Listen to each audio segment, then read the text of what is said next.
हम अपने आप को कर्ता मानते हैं, इसलिए परेशानी होती है। हम कभी ये ना समझें कि मैंने कुछ किया, हमेशा ये भाव बनाए कि सब कुछ मेरा कन्हैया कर रहा है,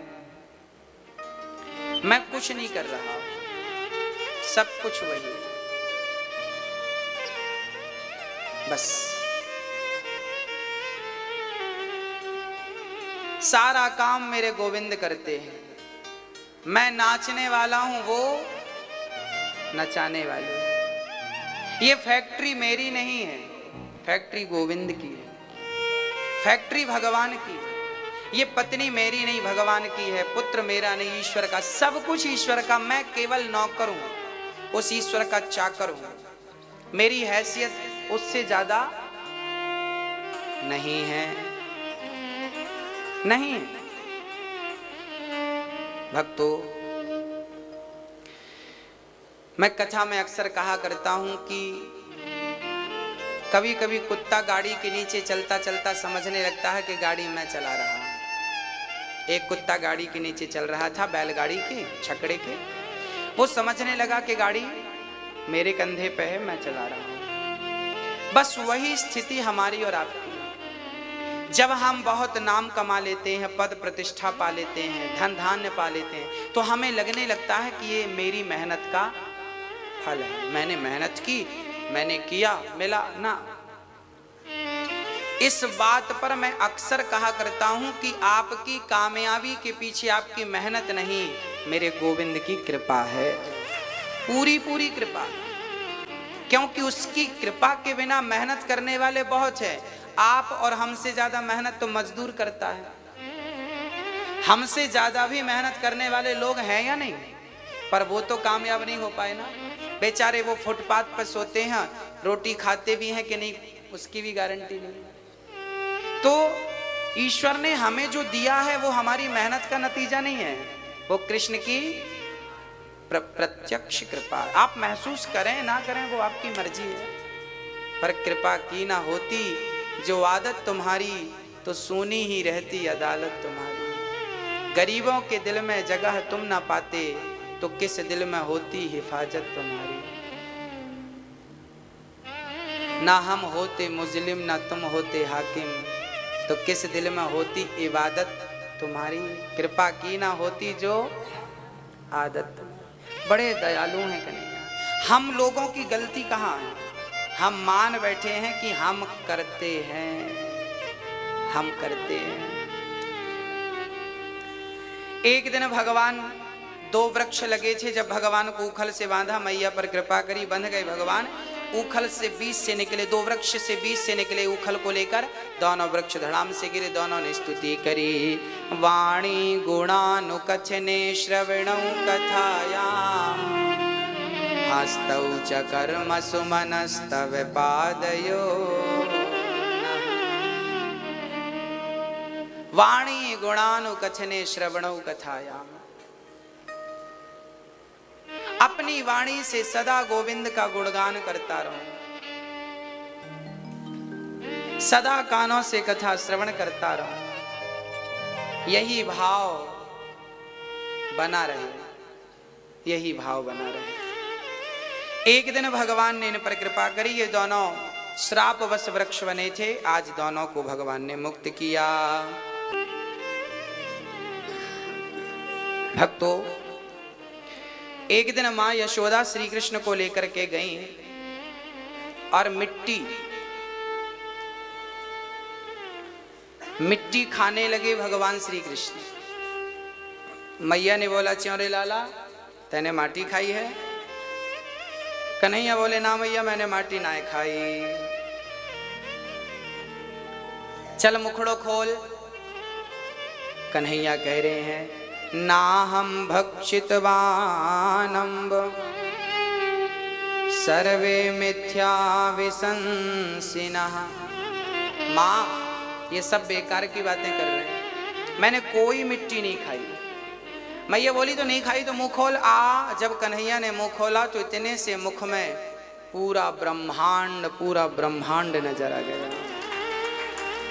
उस दिन 84 कोष की परिक्रमा हम लोगों ने ब्रह्मांड घाट का दर्शन किया था ना, वो वही घाट था जहां भगवान ने अपना मुंह खोला था, उसी का नाम पड़ गया ब्रह्मांड घाट। इतने से मुंह में संसार को दिखाया, मानो भगवान कहना चाहते हैं कि मुझे साधारण समझने की भूल मत करना, मैं आपके बीच में साधारण सा हूं, दिख रहा हूं, बट मैं साधारण होकर भी असाधारण हूं। विप्रधेनु सुर संतहित लीन मनुज अवतार, मैं सेवा के लिए अवतार लिया हूं। एक व्यक्ति कुएं में गिर गया, दूसरा व्यक्ति कुएं में उतर गया, तो गिरने वाले को बचाने के लिए उतरा, तो गिरना अलग था, उतरना अलग था। हम लोग गिरे हुए प्राणी हैं और हम गिरे हुए प्राणियों को बचाने के लिए भगवान उतरते हैं, अवतरित होते हैं, अवतार लेते हैं। तो भगवान श्री कृष्ण को ये लीला इसलिए करनी पड़ी ताकि आप उन्हें, वो आपके बीच में रहते हैं, आप उन्हें साधारण ना समझ लें। यशोदा माँ एक दिन कन्हैया को अपनी गोद पर बिठाती हैं, कहती हैं लाला तू मेरो बेटा है, मुझको बड़ी प्रसन्नता है। एक दिन राजा परीक्षित ने प्रश्न किया कि प्रभु आखिर राजा परीक्षित ने ऐसा कौन सा पुण्य किया है जिस पुण्य के फल स्वरूप, जिस पुण्य के कारण भगवान ने उन्हें अपनी गोद में धारण कर लिया? ऐसा कौन सा पुण्य किया है, ऐसा कौन सा पुण्य यशोदा ने किया है जिसके कारण वो अपना दूध पिलाती है, गोद में लेती है और वो पुचकारती प्यार करती है, जगत के पालनहार के कान पकड़ के भी घुमाती रहती है? ऐसा कौन सा पुण्य? तब कहा कि यशोदा पिछले जन्म में धरा थी, नंद बाबा वसु थे, यशोदा ने बड़ा पुण्य किया था, दान किया था।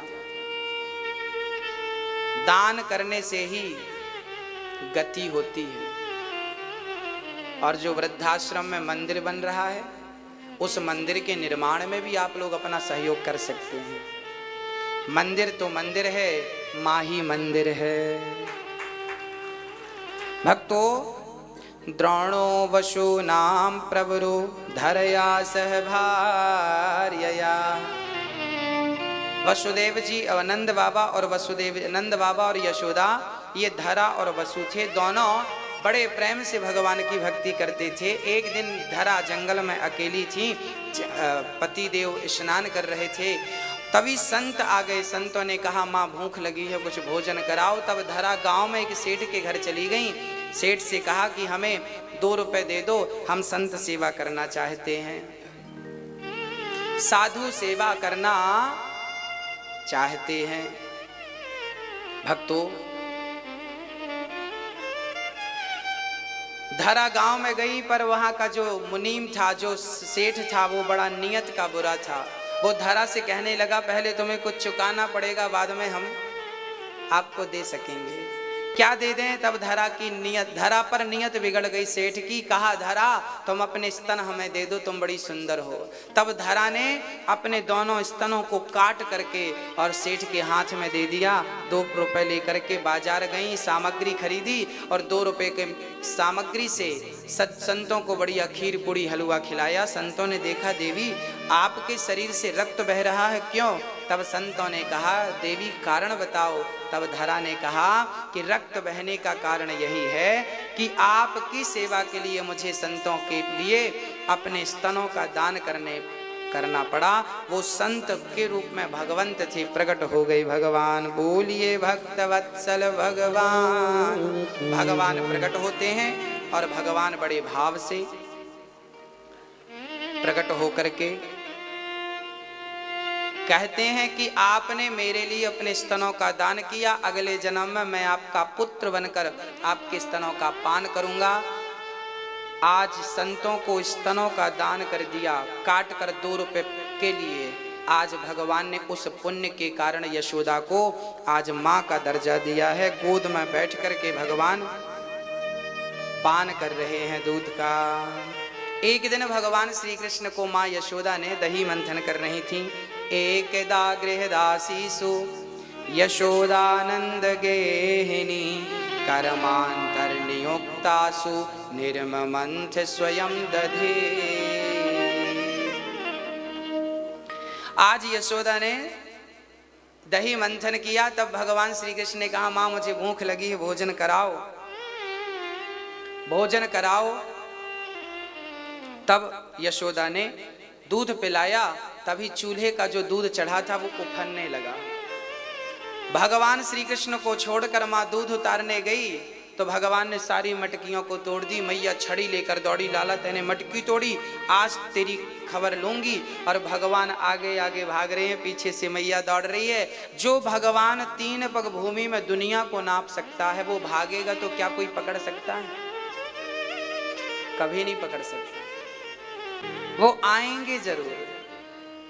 हाँ, भगवान पर मां यशोदा पर कृपा करी, भगवान को मां ने पकड़ लिया, उखल से बांधा। और जब बांधने लगी तो 2 अंगुल रस्सी क्या हो गया? 2 अंगुल रस्सी कम पड़ गई। भगवान आपसे कितने दूर हैं आपको पता है? भगवान हमसे इतने ही दूर हैं जितनी दूर हमारी आंखों का काजल है। आपकी आंखों का काजल क्या आप बिना दर्पण के सहारे देख सकते हैं? मैया जी, ओ मैया, क्या बिना दर्पण के आप अपनी आंखों का काजल देख सकते हो? हाँ या ना? ना। आंखों का काजल भी तो आप देख नहीं सकते, तो ईश्वर को क्या देखोगे? आंखों का काजल देखने के लिए दर्पण का सहारा चाहिए, ऐसे ईश्वर को देखने के लिए भक्ति का आश्रय चाहिए। बिना भक्ति के दर्पण से वो नजर। मां यशोदा ने बांध दिया अहंता और ममता, अहंकार और मोह। जब तक इन 2 चीजों का परित्याग नहीं करते आप, अहंकार और मोह का, तब तक ईश्वर मिलना बड़ा मुश्किल है। ईश्वर को पाने के लिए क्या छोड़ना पड़ेगा? अहंकार। मैं अरु मोर तोर तै माया, जय वस कीनी जीवन काया। मैं और मेरा, मैं कुछ हूं ये भूल जाइए, मेरा कुछ है ये भी भूल जाइए। मैं कुछ नहीं हूं और मेरे केवल गोपाल हैं, ये याद रखिए। कभी कभी हमें लगता है कि ये काम हम कर रहे हैं। क्या लगता है? ये काम हम करना ना। आप अपने आप को कर्ता मान लेते हैं, इसलिए आपको नुकसान भी होता है, टेंशन भी होती है, चिंताएं बनी रहती है। आप अपने आप को क्या मत मानना। भगवान श्री कृष्ण के गोकुल में एक नारी थी जिसका नाम था सुखिया। क्या नाम था? वो फल बेचती थी। फल ले लो, फल ले लो, फल ले लो, फल ले लो। वो फल बेचने वाली माँ इतनी गरीब थी, इतनी गरीब थी कि उसे फल बेचकर जो मिलता था उसी से उसका चूल्हा जलता था। आज वो जब घर से निकली ना तो उसे कुछ भी नहीं मिला, 1 रुपए का फल नहीं बिका। जब वापस आने लगी तो नंद भवन दिखाई पड़ा, तो आवाज लगाती है, यशोदा, ओ यशोदा। यशोदा तो नहीं आई, छोटे से कन्हैया ठुमक ठुमक के चले आए। ठुमक चलत कृष्ण चंद्र बाजत पैजनिया।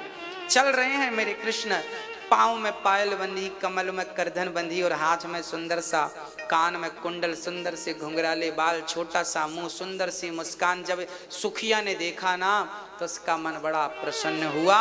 कहने लगी, लाला तेरी माँ कहाँ है? कन्हैया बोले, माँ तो आज यमुना गई है। तो बेटा तू फल खावेगो? हाँ हाँ। अब कन्हैया को फल रख दिया माँ ने।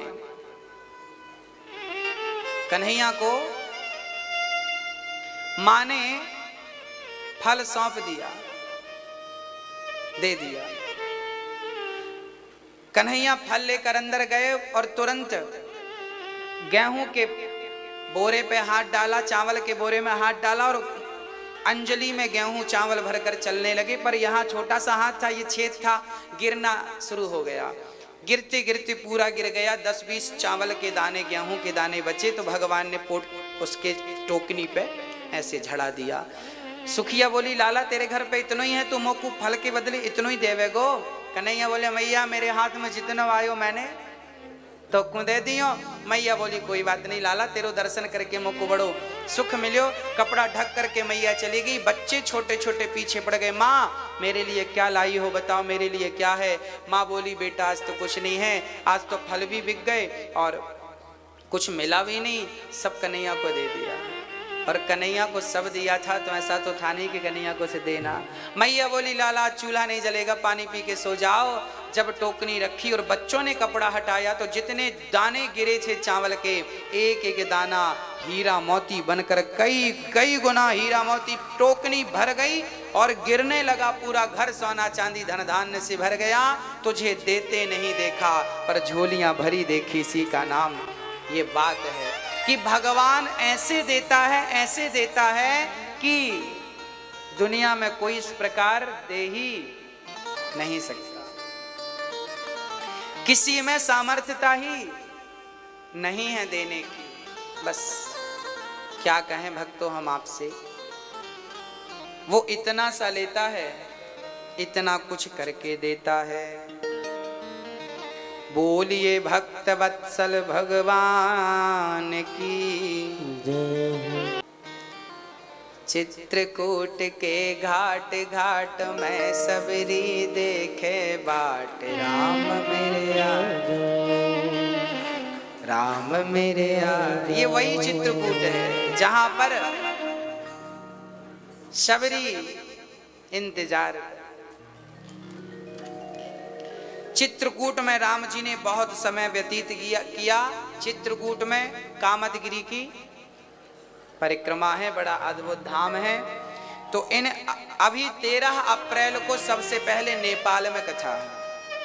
पहले नेपाल की होगी, उसके बाद आगामी कथाएं आपको बताई जाएंगी। ये जो कथाएं बताई गई ये 5 साल के भीतर होंगी। सबसे पहले 13 अप्रैल को कहाँ कथा होगी? नेपाल। तो नेपाल जिनको चलना है, बहुत ज्यादा सेवा नहीं है, मात्र 11,000 रुपए की सेवा रखी गई है। 7 दिन वहां रहना, खाना, चाय नाश्ता सारी व्यवस्थाएं हैं। अब आप लोग दिल्ली से फ्लाइट भी है, डायरेक्ट दिल्ली से फ्लाइट है, आप फ्लाइट से भी जा सकते हैं और ट्रेनों की सुविधा भी है। ट्रेन जाती है गोरखपुर तक, गोरखपुर से फिर आपको बस पकड़ के 12 घंटे का रास्ता है। मैं पूरा समझाऊंगा, आप संपर्क में रहिएगा। जिनको नेपाल की यात्रा में, काठमांडू की यात्रा में सम्मिलित होना है, आप कितने लोग जाएंगे उनके नाम लिखा दें। रजिस्ट्रेशन अब शुरू होगा और महीने 2 महीने में ही रजिस्ट्रेशन पूरा भी हो जाएगा, क्योंकि वहाँ जितने नाम पहले आ जाएंगे वही लोग जा पाएंगे, क्योंकि वो भारत के बाहर है, विदेश कह सकते हैं। तो वहाँ आप जल्दी बताना रहेगा आपको कितने लोग हैं आप लोग। बोलिए भक्त वत्सल भगवान। जिनको गुरु मंत्र लेना है तो गुरु मंत्र कल और आज, अभी मैं कथा से उठूंगा, जिनको गुरु मंत्र लेना है ले सकते हैं। कल भी कथा से उठने के बाद गुरु मंत्र ले सकते हैं आप। भगवान ने सुखिया पर कृपा करी। एक बार भगवान ब्रजवासियों के साथ गए हैं गाय चराने। अब भगवान गोकुल से वृंदावन, अब भगवान वृंदावन आए हैं। वृंदावन में जब भगवान आए तो गोपाष्टमी से भगवान ने बछड़े चराने शुरू कर दिए, गाय चराने, बछड़े चराने शुरू कर रहे हैं भगवान। एक दिन बछड़े चराने गए थे भगवान, तो बकासुर आ गया। भगवान ने बगलासुर को, बकासुर का उद्धार किया। अघासुर आया, भगवान ने अघासुर को सर्प बनकर आया, भगवान ने उसका भी उद्धार किया।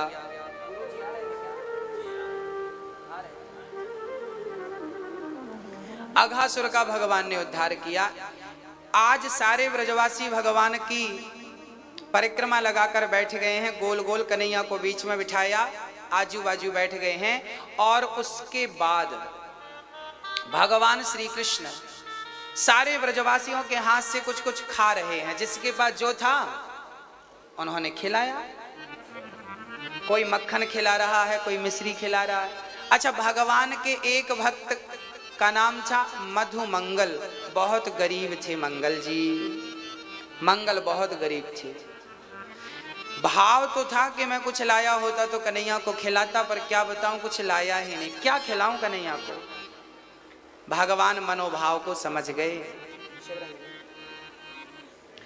भगवान मनोभाव को समझ गए, मन की स्थिति को समझ गए। मंगल के पास दौड़े दौड़े भगवान गए, मंगल ये बताओ मेरे लिए क्या लेकर आए हो।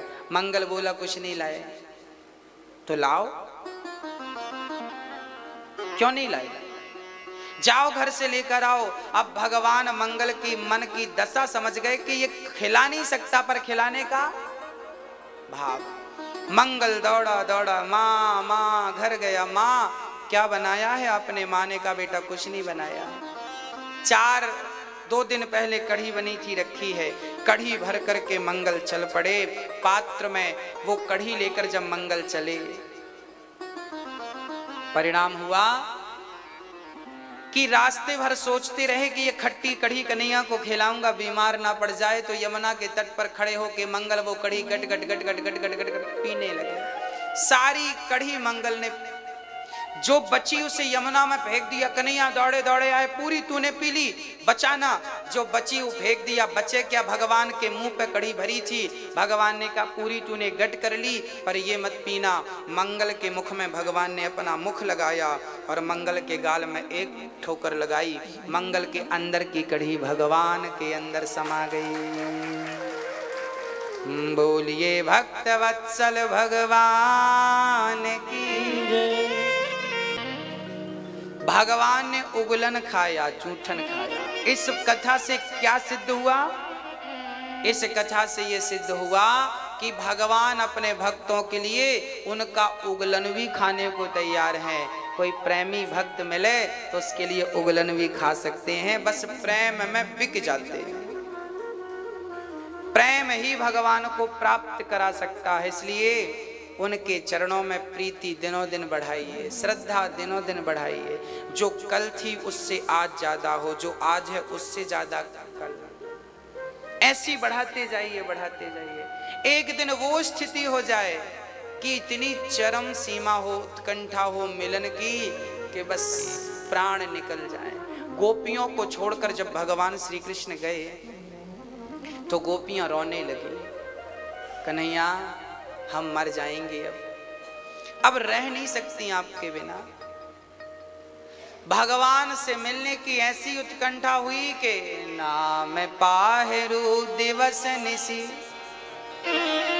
ध्यान तुम्हारे कपाट, लोचन निज पद जंत्रिता, जाय प्राण के ही बाट।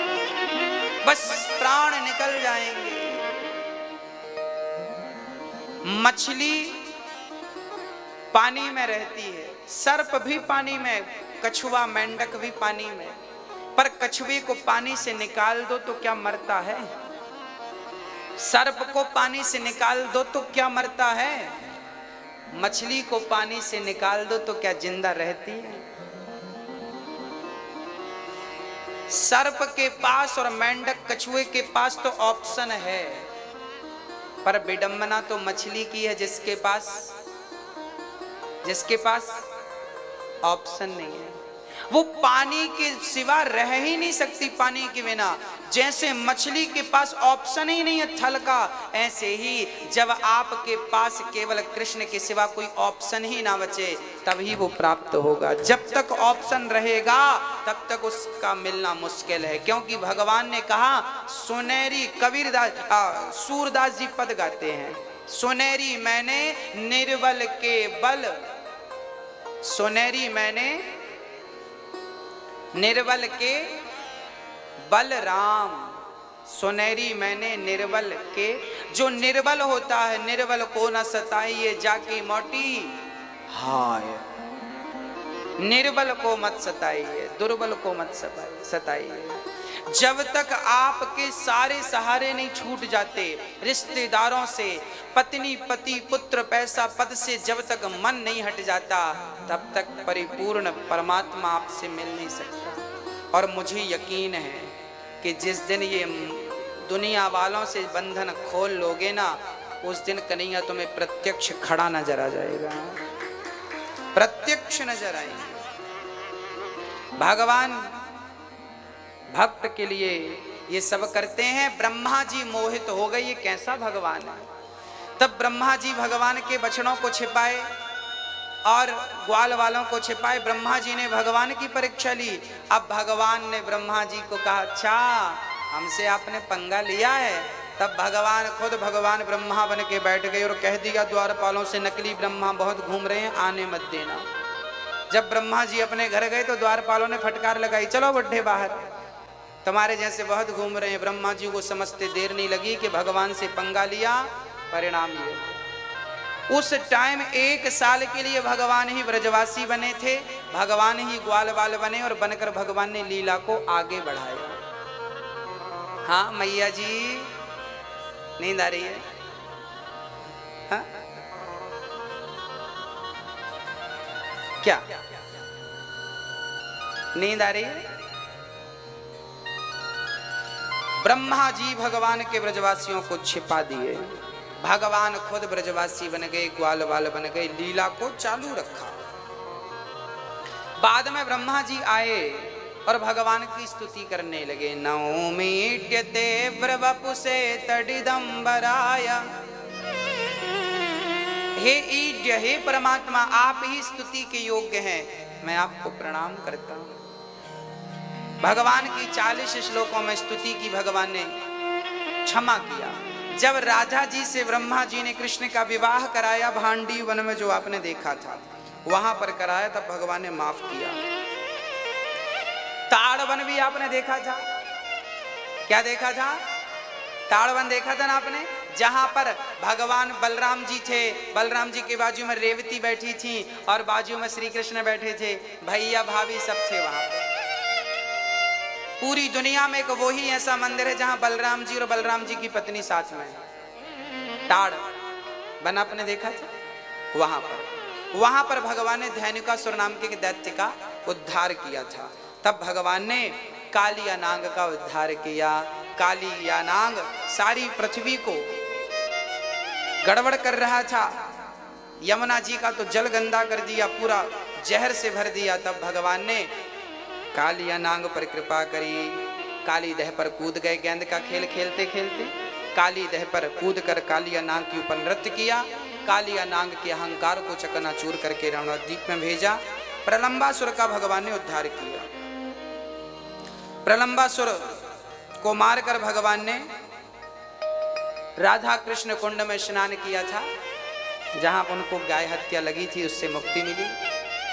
वेणु गीत बड़ा अद्भुत है। गोपियों ने भगवान की सुंदरता का निरूपण किया है। वरहा पीडम नटवर बपु। एक दिन गोपियां निर्वस्त्र होकर स्नान कर रही थी, तब भगवान ने गोपियों के वस्त्र चुरा लिए। क्यों चुराया? क्योंकि ये गलत था ना, निर्वस्त्र होकर स्नान करना गलत होता है, इसलिए कभी भी निर्वस्त्र होकर स्नान नहीं करना चाहिए। वरुण देवता का पाप लगता है। किया, परिणाम क्या हुआ? भगवान ने वस्त्र चुरा लिए। कई लोग कहा करते हैं भगवान ने वस्त्र, अच्छा लोगों को ना बड़ी टेंशन रहती है, भगवान ने वस्त्र क्यों चुराए? अरे भाई जिनके चुराए उनको टेंशन नहीं थी, तुम काहे परेशान हो रहे हो भाई? उनको प्रॉब्लम नहीं थी, तुम क्यों मरे जा रहे हो? चुराया, ठीक चुराया भगवान ने। और उनके सामने वस्त्र की जरूरत क्या है? आप वस्त्र भले पहने हो पर उनसे कुछ छिपा थोड़ी है। हम वस्त्र पहन लें, आपसे हम छिपा सकते हैं क्या? भगवान से छिपाए? वो तो अंदर बैठा है। गोपियों ने यही तो कहा कि सखियों, अब भगवान बोले वस्त्र के ले जाओ अपने, गोपियां बोली निर्वस्त्र कैसे आ जाएं? तब एक सखी बोली ये भगवान है, इनसे कुछ छिपा नहीं, ये अंदर बाहर की सब जानता है। तब गोपियां आई, सूर्य भगवान को प्रणाम किया, वस्त्र लौटा दिए। भगवान अब मत गलती करना। अच्छा भगवान ने मना ना किया होता ना तो फिर निर्वस्त्र होकर स्नान करने की परंपरा बन जाती, इसलिए भगवान ने मना किया। विदेशों में तो आज भी यही परंपरा है, वहां ऐसे स्नान करते निर्वस्त्र होकर, क्योंकि वहां भागवत नहीं है, क्योंकि वहां कृष्ण का उपदेश नहीं है, क्योंकि वहां संस्कार नहीं है, क्योंकि वहां भक्ति नहीं है, क्योंकि वहां मर्यादा नहीं है। हम मर्यादित लोग हैं, हम रहना खाना सब मर्यादित करते हैं। हमारे हर काम में मर्यादा होती है, बोलने में मर्यादा, सुनने में मर्यादा, बैठने में मर्यादा, उठने में मर्यादा, स्नान में मर्यादा। हाँ, गोपियों पर कृपा करी, यज्ञ पत्नियों पर आपने जो दर्शन किया था यहां पर, वो भगवान ने यज्ञ पत्नियों पर कृपा करी। मैया 56 भोग बना रही थी। 56 भोग मैया किस लिए बना रही हो? बोले इंद्र की पूजा करेंगे। बोले इंद्र की पूजा मत करो, आप गोवर्धन की पूजा करो। और गोवर्धन की पूजा के लिए जब मैया ने कृपा करी तो मैया से कहा 56 भोग इंद्र को नहीं, भगवान गिरिराज को भोग लगाइए। बोलिए गिरिराज धरण भगवान की। भगवान ने गिरिराज जी का पूजन किया। आइए, हमारे यजमान जी ने आज भगवान को 56 भोग लगाया है, आप लोग भी पूजन करें। और अभी हमारे गुरुजी आ रहे हैं फिर से, आप गुरुजी का दर्शन करें।